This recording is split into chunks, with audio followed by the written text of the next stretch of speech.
and welcome to another episode of Melodic Mornings. I'm your host, Reece Dennis, along with my co-host, Matt Fellows. Yo, how you doing? Yeah, Cool. good. And today, as you can see from the title of the episode, we have Peter Brown with us. Peter, thank you for joining the podcast. No worries, morning guys. Morning. Okay, so first question, just to get the ball rolling. How did you start writing your own music? So, coming up with your ideas, things like that, really. I think I've always written music from when I was a young age. I've always heard melodies in my head. So I think the process of writing music has been quite a natural one. It's almost like speaking. I could just speak on my instruments, sounds would come out, and certain sounds resonate with you, I guess, even at a young age. It's always kind of happened. So it's quite a natural thing for me. Honing those skills into songwriting, that's quite a different kind of, a different thing altogether. Yeah. Okay, cool. So it's sort of, what sort of are your sort of main musical influences, whether it be your writing style or sort of harking back to that first question, sort of relating the two together sort of thing. So musically, I grew up listening to all sorts of music. My mum was really into rock, progressive rock, and classical and lots of different things. So my musical background, I started listening to like Beethoven and Marillion and Iron Maiden and Deep Purple from when I was like 2 years old. Okay. And then she would take me to gigs. So I had all this, this wealth of musical kind of information coming toward me. But I guess as I've gotten older and been a songwriter, it's people, or things that happen to you, or things that you read or see, like it can be from anywhere. Like sources on your compositions come from everywhere, but mostly people, I guess. Yeah. Okay. So sort of we've got a question sort of here. What is sort of more important to you sort of as a composer? Sort of we've got sort of here lyrics, or would it be musical content? I suppose that's sort of a bit of a weird sort of question to answer, but it could be whether what you come up with first, do you sort of write your lyrics first, or sort of the age-old question of music first, that sort of thing? Can really vary. I work with a great lyricist called Simon Avery, who's also a writer. He writes novels, and so he will often just send me words or send me ideas, and they can form the inspiration for a song. But in terms of writing, it's sound for me comes first. So I will just sit at an instrument, and a particular chord might inspire a particular mood, or I'm sure you guys do it. You just jam with yourself sometimes. So all these ideas come pouring out, and then it's just assimilating them or assembling them into some kind of cohesive thing that it just represents a song. And again, you can have loads of ideas, and sometimes you just have to let them go. They might come, but they might not want to be formed into a song, or they might be formed into a song like years later. So it can vary. But I mean, if you've got a great lyric with a particular kind of rhythmic meter and it inspires something in you, and it tells a story, then often the sound will come. It's like the sound just accompanies, like the soundtrack to that. Like you're a kind of director and you're just pulling in this soundtrack in your head to these words. So, it can really vary. And I write lyrics myself, so they can come first too. Okay, cool, yeah. Oh, wicked, nice one. So the next question we've sort of got really, what's some of the differences, between you've got your first album, Music for Trains, and then you've got your latest album, the Kabuki Drop. So perhaps a few things that sort of differ between those two albums, sort of a bit more sort of musical themes or lyrical themes as well, I suppose, what we've just touched on and that sort of stuff. I think thematically the Kabuki Drop is quite a conceptual work. It's one big story arc from start to finish, whereas Music for Trains is 10 tracks, and each one is its own kind of character, or its own story or little world that it lives in. There are some themes that run through Music for Trains, I guess, and toward the end of the album there's a couple of tracks that almost form their own little narrative. But it's a collection of independent songs, and the Kabuki Drop was definitely conceived as a big conceptual story arc, really, and it does have quite a distinct story from start to end. Okay, so I suppose was it the Kabuki Drop's a bit more of a sort of almost like a concept-y sort of definitely album, concept So album. I suppose there's some different sort of challenges there, writing a whole album which is telling a story as a whole, as compared to an album which is sort of different sort of Did you find one more challenging than the other in any way, or is there different challenges that sort of arose from each one?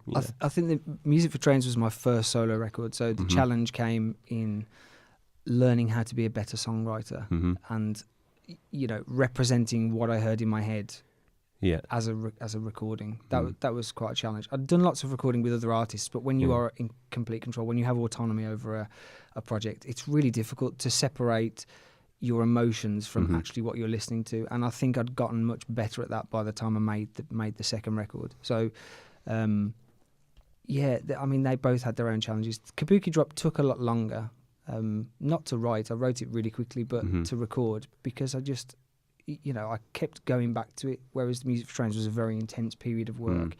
Kabuki Drop, I'd go and do some bits and then go away and listen to it. And actually, I think that was for its benefit, because it allowed all of the songs to grow in their own kind of way. Okay. So, yeah, I think those are the main differences or challenges, I guess. Yeah, I suppose with you sort of got, a lot of artists I've spoke to and heard from, they sort of said their first album, they've got this sort of almost, for want of a better phrase, this lifetime of ideas ready to go for their, record first album material. Then they come to later albums and they're sort of thinking, well, I've got a lot less time to put stuff together, sort of thing. Did you find that was a thing with you, or do you find you sort of able to space your ideas out a bit more, or, I think makes sense? It's definitely true. I had a lot of ideas for Music for Trains, but by the time I was at the tail end of making Music for Trains and we were in the mixing process, I'd already begun writing things for the Kabuki Drop. And those ideas came together very, very quickly. So I'd got this body of work all ready to go.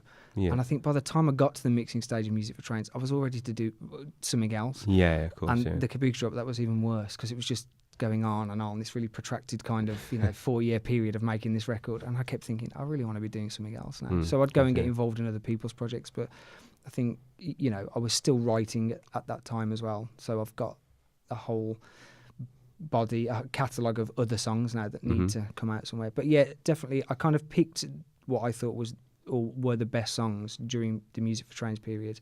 The Kabuki Drop, that just kind of wrote itself as one body of work and was ready to go. Oh, wicked, yeah. Cool.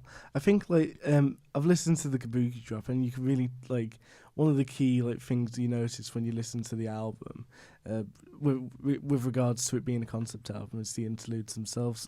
Telephone Calls from a Stranger. Yeah. But if you were to recommend a song to somebody to say, this is my music, this is the first impression I want you to have of me, what song would you recommend from your I was going to say criteria, but from my criteria, the criteria of songwriting. No catalogue, that's what I was thinking of. From anything, from across either of the two. Yeah, from across either of the two. I think the song I've got the most affinity with, there's a few, but I think I would probably just say the In Out. That's the reason I put it at the start of Music for Trains, because it just represents, I think, really where I was at the time, the songwriter I felt I'd become. That's the track I really like, and would probably say go listen to. But if I was allowed two, and I was allowed one from the other record, I'd say I Don't Think of You Anymore. One of those two songs. I think it encompasses a lot of what I'm about as a kind of songwriter. Yeah. But you also mentioned about the Music for Trains being a very intense sort of period. Is that with regards to the recording as well? Are there any other challenges that you faced during the recording process? Well, that record, my good friend Alistair Jameson has a fantastic studio in Birmingham, Park Studios, Jewellery Quarter, which is where we recorded the record. And I've known Alistair for a long time, and while he was doing his music tech degree at the Conservatoire, I got involved with him to do some recording. And at that time he said, well, thank you for kind of helping me out with this. Have you got any songs you want to record? And I said, yeah, and played him a few songs. And he said, we should make an album. I've been thinking about making one too. So we had this brainwave that the two of us would get together in a studio and co-produce each other's records. I'd play loads of instruments on his, he'd engineer mine. We'd have this kind of symbiotic, scratch my back type affair. Yeah. And what actually happened was we spent about 18 months in the studio. We were probably doing 30 plus hours a week, whilst also working, full-time jobs and living life. And so we'd just be, I'd often phone him up at like 11 in the evening and say, "Are you around? Let's go into the studio." And we'd go in, and then I'd come out at 8 in the morning and then go to work. I mean, that's literally what we were doing. And because we were working on each other's albums and we'd got so much material, at one point we were working on, I think it was 33 songs. Jeez. And they were really intense, because as I say, I was playing most of the instruments. We'd got some great drummers, and then I was pretty much doing everything else on my record and most of his. So it was just this really intense period of work and editing and, getting all the sounds right and just really being considered in what we were recording.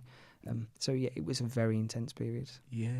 Yeah. You say like you play most of the like instruments on your record as well. Do you are you quite tech savvy as well?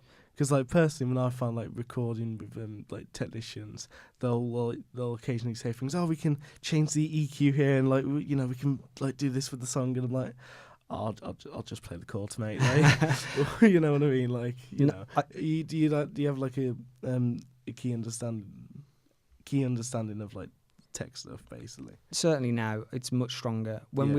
I'd always recorded. I mean, I did a music tech A level when I was 16, and so I'd got a background working in tape, working on mixing consoles with outboard gear, and then like most people, I migrated to Cubase and digital audio workstations. And then by the time I got to the studio, we were working on Logic. By the end of the period of making the record, I was flying around Logic, editing everything, and I know that interface really well now, and it served me incredibly well for the next record, because I would just take stuff out of the studio, work on it at home, bring things back, and so my knowledge of the technical side of things is far superior than when I started making the records. And that's really served us well as well, because I'm in with Alistair making another record of his, and as a co-producer, I'm also co-engineering his record now, so he's in the booth and I'm on the desk, and I don't have any fears anymore of all of those knobs and faders. Like playing these albums live, or like most of these songs live, do you find there's quite difference? Like, I know, like for me personally, like when you put so much passion into like a project of work, you don't really get an instant like feedback reaction other than with either like with the people you're recording with or like the people you occasionally show a song to. Do you find that like a live crowd, like they like instantly like get the songs, or like they see what you're trying to convey with most of them? I think people are generally surprised, because when I go out, the only representation of these songs live has been me and a piano. Ah, right. So most of them were written on the piano anyway. A couple were written on guitar, but I just go out with the core instrument that they were written on and represent them in a much more naked way, like stripped back. So obviously the content and the themes of the song, I think you can pick up much more quickly as a listener, without the kind of sheen of all of the production. But then it's a really nice surprise when people hear the record, because they go, wow, this is like a really different take or version of what you've done. But I've had some lovely feedback, from the gigs I've done, and people sort of say, oh, one of the things is, oh, we didn't know you could sing. It's always a weird one. We didn't know you could sing, and it's like, I do that too. So I'm not just a pianist or a guitarist. Here's 2 albums worth of go and listen to those. I suppose we've sort of covered sort of some challenges you sort of had over sort of the recording process. I mean, you mentioned sort of as you've sort of, once you'd finished your sort of first album, your sort of understanding of that sort of technology side of things, DAWs and all that sort of stuff was sort of advanced and that sort of stuff. Is there sort of anything sort of that you any sort of anything you would have? It's a bit of a strange sort of question I'm sort of conjuring up, but it's just I was wondering whether it would have. Is there anything you wish you sort of would have put in one of your albums? Anything you wish you'd gone back to your first album and thought, you know what, I wish I'd have done that. You've listened to that album back, obviously. Is there anything you sort of wish in terms of sound or in terms of sound or anything sort of instrumentation wise? Is there anything you sort of wanted to sort of kind of like new techniques you've picked up over the years that you could like go back on? That sort of thing. I think development as a songwriter, when you go back and listen to things, I try not to listen to them too much, because you can get into that habit of going, oh, if only I would have done this, or maybe that wasn't a good idea, or maybe we put too much in there. Yeah. Because there is this thing when you're in the studio, if you can do it, you will do it. I watched this documentary, you know the song I'm Not in Love by 10cc? Yeah. And I don't know if you know how they did that, but they got tape loops and each member of the band recorded a single note, and then they brought them all up on 24 tracks and made chords out of the faders, and that's how they did the backing track. Okay. So Alistair and I decided one afternoon, well, we want this choir, and it ended up being about 10 seconds on one of the tracks. But we spent a whole day in the studio recording voices, and we made a virtual instrument just so we could emulate this kind of thing. And it's like, it's what we call the Jurassic Park moment, you know, where Jeff Goldblum says, you know, your scientists were so preoccupied with thinking whether they could do it, they didn't stop to think whether they should. Yeah. It's like that. It's that moment. Yeah. So I look back and I think that was a bit gratuitous. Maybe we put too much in there. I probably wouldn't have had that much stuff going on there. That's the thing. But I think now I listen to it and think, yeah, I'd have probably represented the song better. Yeah, Okay. sonically, I would have served the song better sonically. Okay. But I think that's the thing as well. Like as you're growing as a musician, you tend to experiment a lot more. Like in your early youth, because you know you're so fresh to the game. Basically, that you're thinking, "Oh, I could do this. I can do this." You know, you're grasping it, like different opportunities you can take with the recording. Do you still find yourself now like writing songs and like taking the same risks you did, like back when you was recording your first album? I think in terms of songwriting, I don't, my songwriting is not considered. I don't think I should be going to that chord because harmonically that's correct, or I go on feel. So the songs come and they do their own thing and they live in their own world and they bug you for ages, you know, and they just like nag away and then they finally come out into the world, and that's the song. But yeah, in terms of production, it's the same thing really. I just think I've got much better at knowing when to stop with things, and just not putting too much, just not putting too much into things. Yeah. Well, did that answer that question? Yeah, I feel like I went slightly off topic. No, it's okay. It's a really good answer, to be fair. Right. Well, thank you for coming on the podcast, Peter. It's been a pleasure chatting to you. Thank you very Where much. can we find your albums? The albums are on Bandcamp, if you know Cool. that website. So peterbrown.bandcamp.com. Yeah. Okay, I'm there. Yeah, listeners can Google it in. I'm sure it'll be one of the first ones that pop up. Like, Yeah, just type in Kabuki Drop. Not many people have used that name for anything, so I've got to scratch my last album now. Okay, yeah. Sort of, this is the sort of pinnacle question, if you like. Sort of any sort of advice you could give yourself sort of early on in your sort of career, what would that really sort of be?